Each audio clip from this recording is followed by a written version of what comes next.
Hello, Olo again. Nuggets of wisdom coming at you again.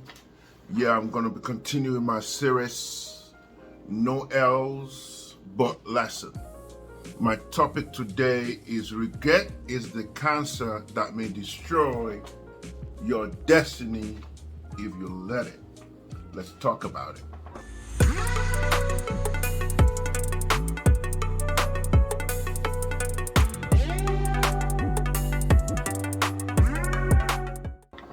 Welcome back. While you're at it, like, subscribe, hit the notification bell for new content. And please share. By the way, thank you everybody for over 150 new subscribers. Thank you for what you've done. Just going to give a moment of appreciation again. You see that video on the channel. Ladies and gentlemen, brothers, sisters, lean in. Let me tell you a little bit about myself. I was the president, the CEO, the board member of the Regret Club. I say that again. I was the president, the CEO, the member, the board senior member of the Regret Club. What do I mean by that? For years in my life, like every human being has been through some things in life, regret was my go-to place.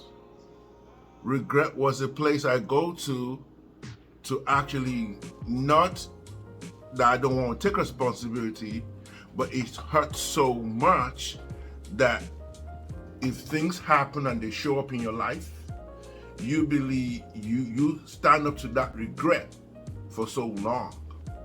So I got to a point that regret became something in my life that didn't let me fully move in full steam in the way I would love to move.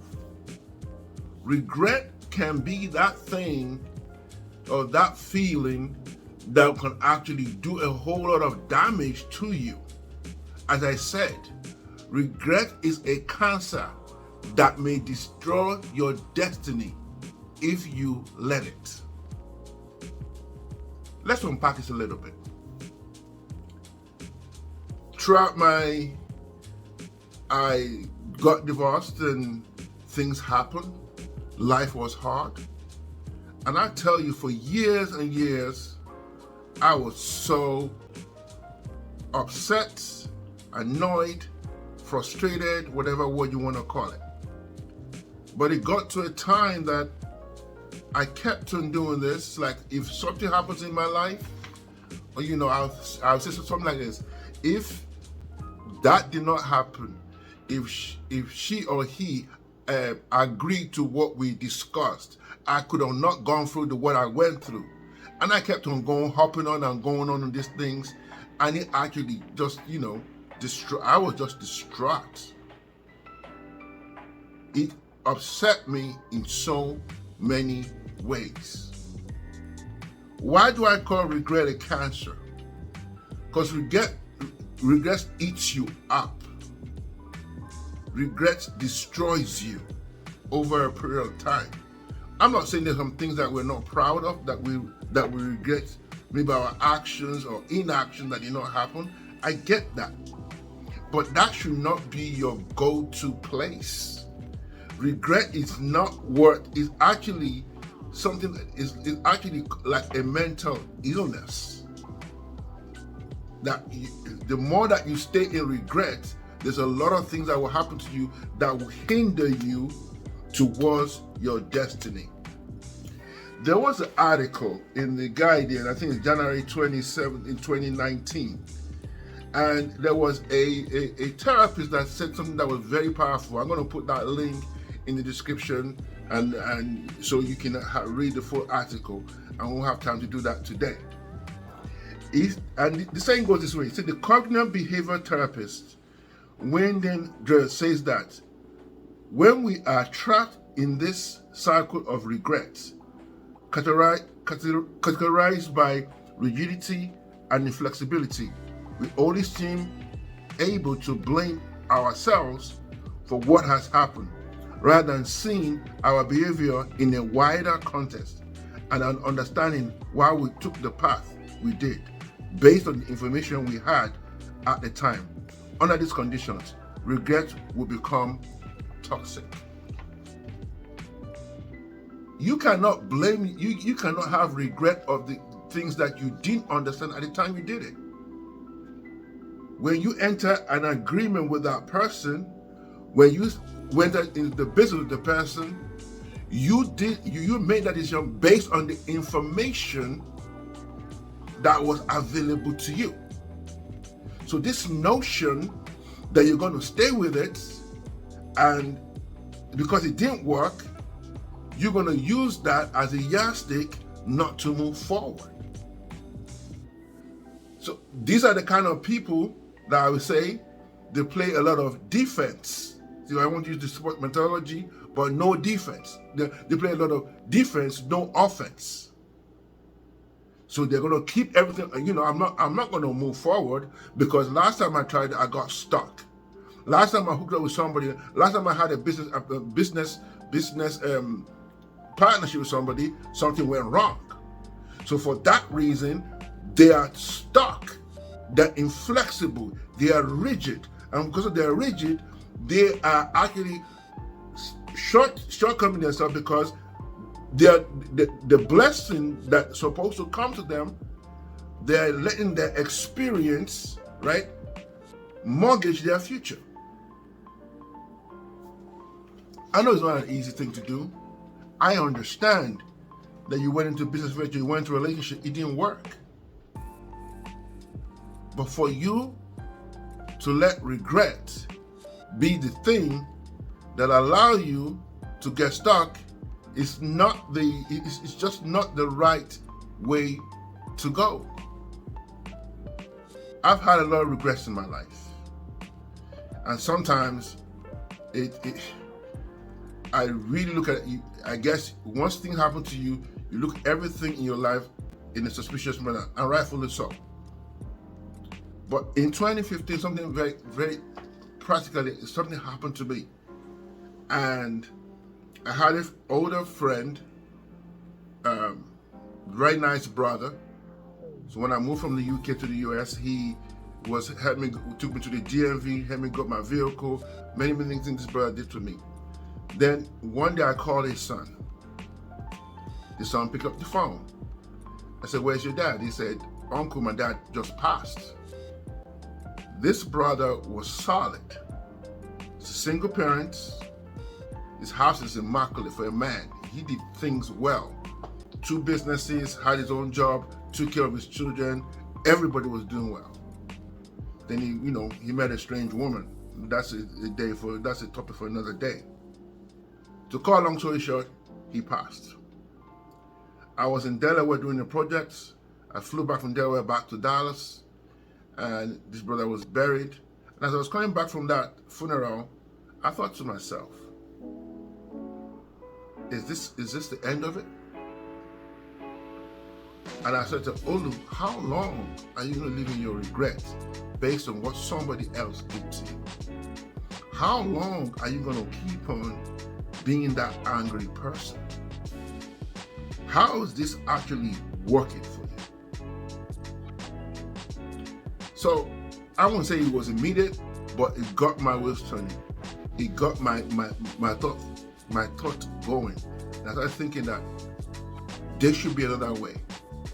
That if I continue going on this way, regrets will be a cancer that will eventually destroy my destiny if I let it.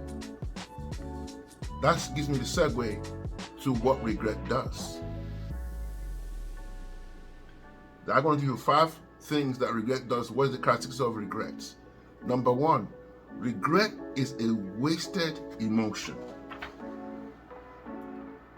It serves nobody,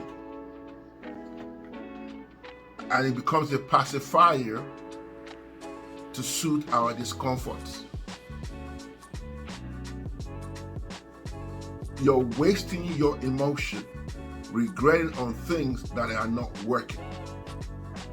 If it's not work, it's gone. It's not going to happen again. That's it. Do not waste your time or waste your emotion on it. The next point, regret is you're stuck in the last life event that happened. So let's say you were going through a bad relationship. Now you have a new one. Even if you have the new one, your mindset is still stuck in the last bad event that happened in your life. Regret gives us a storyline to narrate to anybody that will hear it. You've heard people that say, you remember me back in the day. Back in the day, I was a baller. Back in the day, I was a homecoming queen. Back in the day. So they have a story to narrate. That's like a quiet regret. So they're holding to that story. That story has given them a little comfort. It has allowed them to stay where they are. Regret. Last point here that I want to say here is that regret is attached to your past glory and no plan for the future. Have you heard people say, no, that's not going to happen to them? They are stuck in the past. They're stuck in the last car they used to drive. Back in the day, I had my Bema. Back in the day, I had my car. Back in the day, I was a baddie. Back in the day, nothing happened. So what is happening now? Does your life stop just because of regrets? Does it stop? I guess not. My last one here. I believe, and I think I will put this article, a chronic regret process will actually cause you a mental illness over a period of time.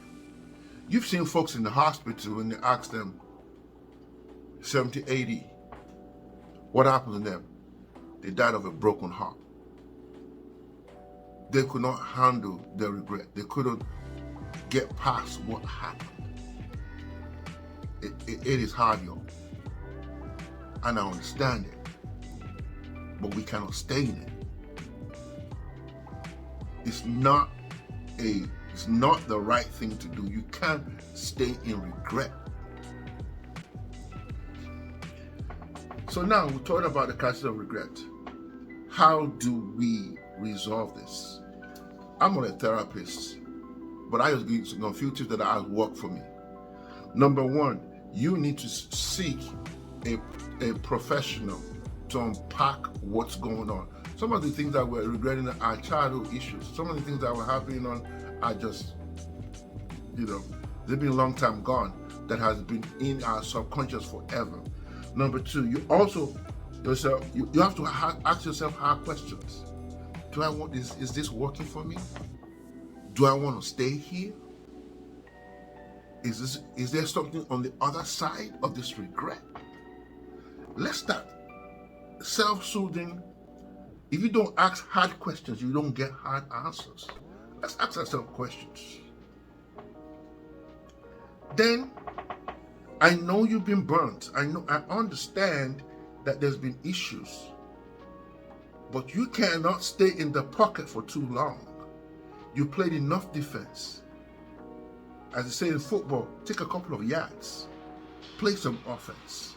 Take baby steps to actually try and overcome. Because it's not enough to take care of yourself mentally.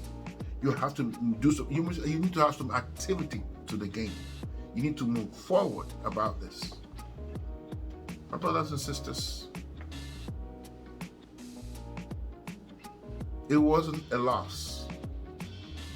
Loss of a family, loss of a relationship, loss of whatever. It wasn't a loss. It was a lesson. That me personally, couldn't stay in regrets, or it would destroy my future. Because regret is a cancer that will destroy my future if I let it.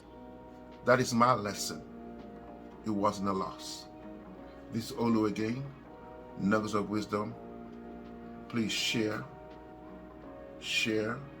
like, and let's connect again. God bless. I'm out.